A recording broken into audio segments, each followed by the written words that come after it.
Okay, so now we're at the point where we're going to put our two sides together. So I'm back to my red thread. I put my needle in the middle, and I'm going to put these two pieces together. I've done my top stitching on both of these seams and also these two.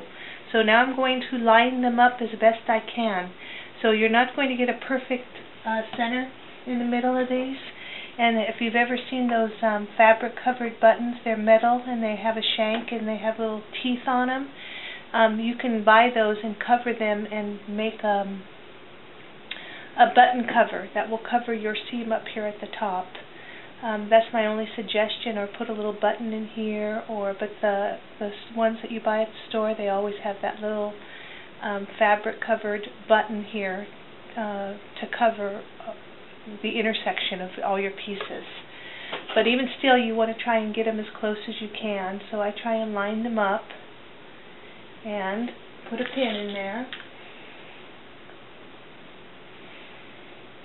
Okay.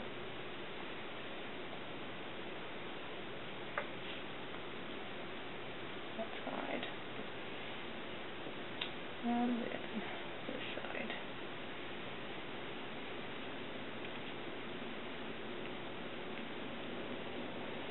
Okay, so now I'm just going to sew all the way across.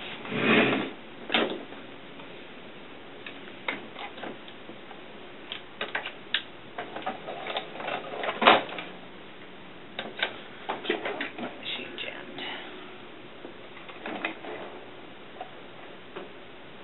Oh, I misthreaded.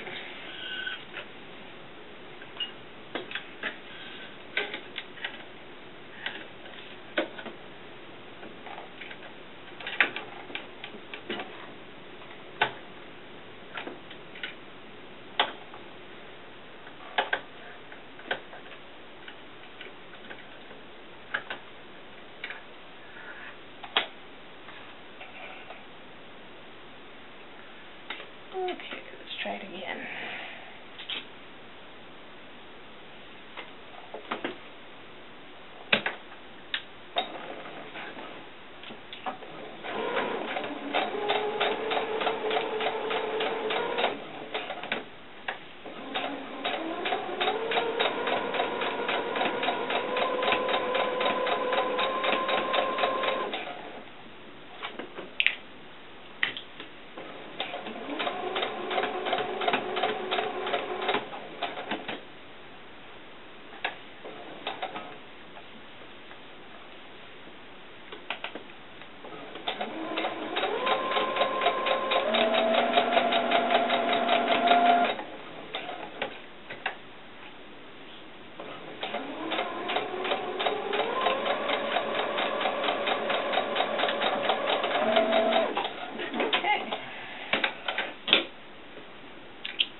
Let's see how we did.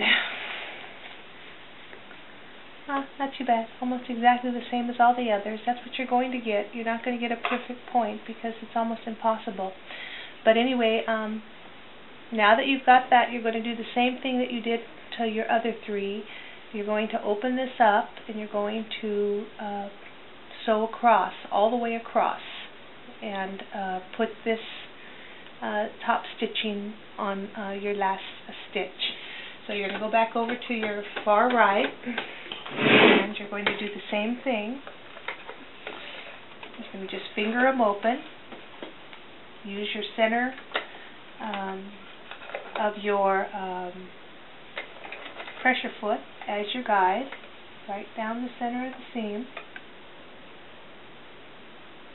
Okay, next stitch. Now, it helps if you sort of hold it open like, I don't know, just hold your seams open if you can as you stitch.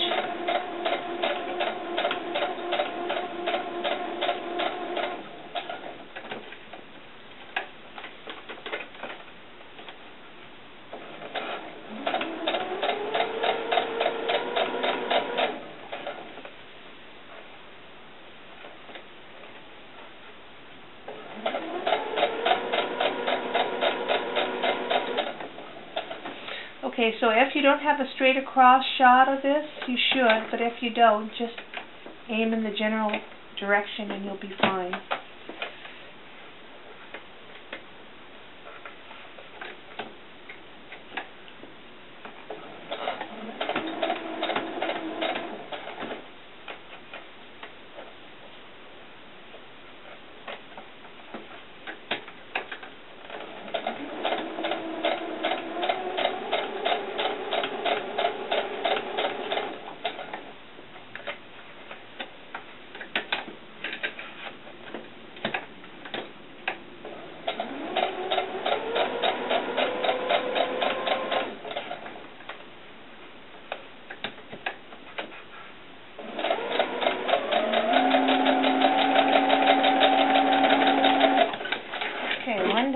One to go.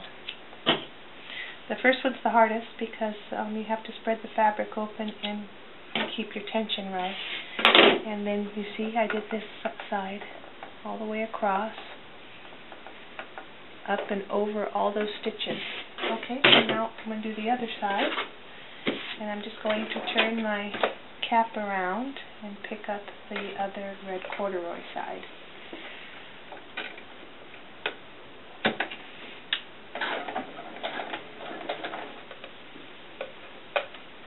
Same thing, I want to make sure my fabric's been pulled out of the bottom sideways so I don't catch anything I don't want to catch.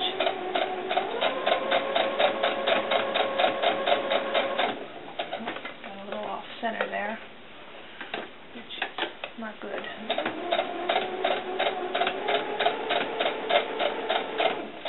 It's not too bad if I get off center on this red on red because you're not going to see it, but if I was working in a contrasting color, what I just did right now would probably be noticeable.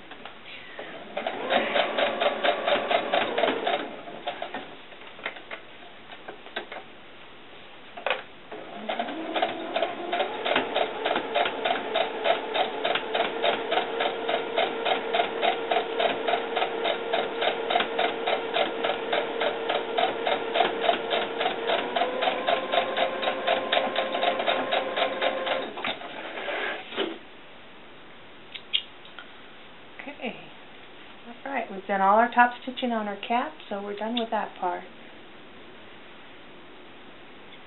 Okay, so now if I was just going to make a cap, I would take my bias tape and put bias tape 1/4 inch on here, turn it under, and then before I sewed it, I would put in some elastic, a 2-inch piece of elastic strap. So since I'm not doing a cap, I'm doing the baseball cap. I'm just going to continue from here, and I'm going to try and decide which part of my cap's the cutest, which way I want my lid to go on, whether I want it this way or if I want it with the red in the middle. So I'm going to try this on my doll before I decide if I want to go this way or if I want to go this way. Okay, so I'm going to be back. Okay, I've dressed Kyla in this outfit, and I've decided to try and see which way I'm going to like the hat to be, whether I want the plaid in front or whether I want the corduroy plain color in front. And the only way you're going to be able to decide how to do that is to actually look and put it on your doll to see which way you like it the best way. So this is Kyla with the red corduroy in front, which is cute. I like that look. Or do I want it this way with the plaid in front? So let me see if I can get this back a little bit here. So then here is the red with the plaid. This way she looks like what is that? Sherlock Holmes or Inspector Holmes, something like that. So I think I'm pretty much going for this look instead. So I've decided that I'd rather have this look with the red in the front. Okay, so now I've made up my mind. So now I can attach my brim to my cap. So basically what you want to do is you want to have this dead center. So what you can do is you can take a piece of your pattern that you used already, fold it dead center in the middle, and you can line up your middle so you know exactly where your middle is at, and then put a pin in it.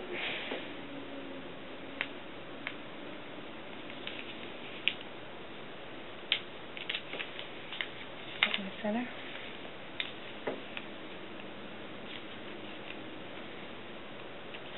No. Move it over. Okay. So here I'm just going to fold it in half and line up my red to make sure my seams are even.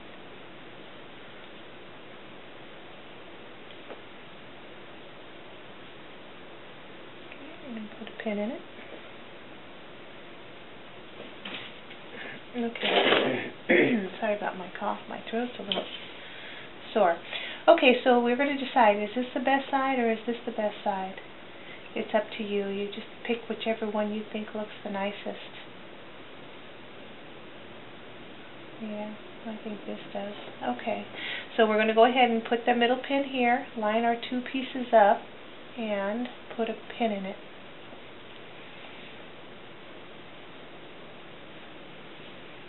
Okay. Now, because we're working on a bias, we're going to have to ease some of this fabric in as we go around. We want to give this some little tug on it, because we don't want any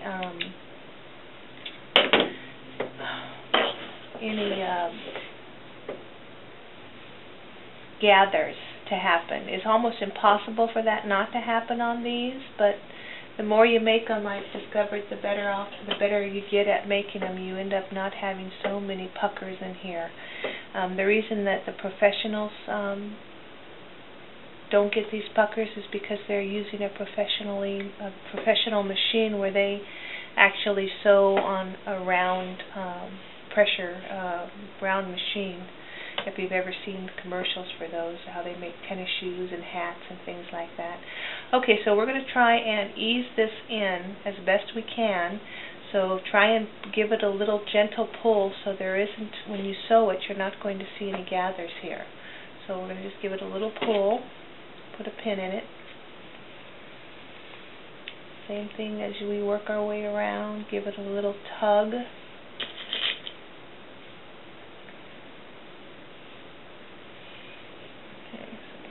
Here. Okay, pin it.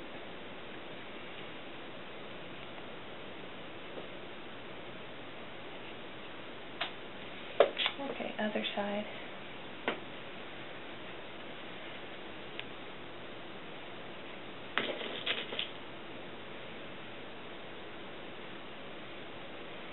This is like trying to fit around circle in a square peg, or a square peg in a round circle, one of those, because you're going against the direction that the cap wants you to go. But you want that, otherwise you're not going to get that curve on the brim of the hat.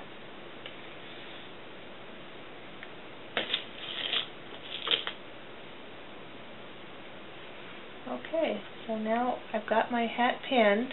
So what I'm going to do is I'm just going to put a staying stitch on here. I'm not going to go a full 1/4 of an inch, but I'm going to try and just get a little bit on this side of a 1/4 of an inch, so when we add our bias tape for the inside of this, I want to be able to cover all of my existing seams on the inside. So I want to go a little short of a 1/4 of an inch. But basically all we're doing right now is we're just tacking our hat brim to our cap.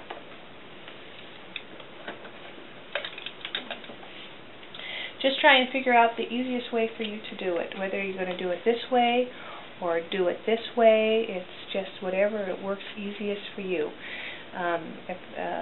Some people say always have your gathering side on the bottom so that your feeder feet will help smooth out your edges, but it's whatever works best for you, I think. So I'm going to try it this way and just tack that down. Get that out of there. And I'm at 1 click over from 1/4 of an inch.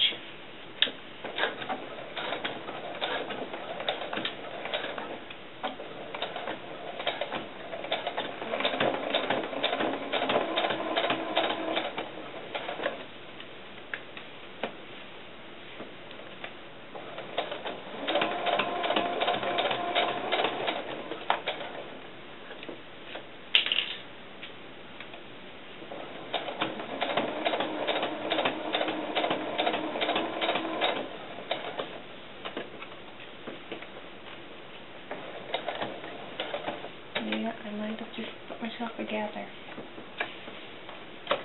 We'll see.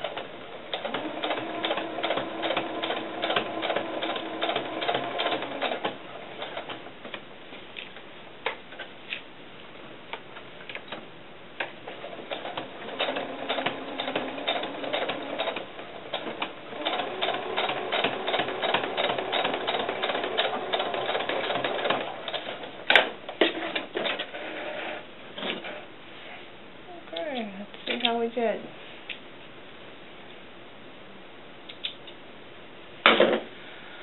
Okay, here we go. Not too bad.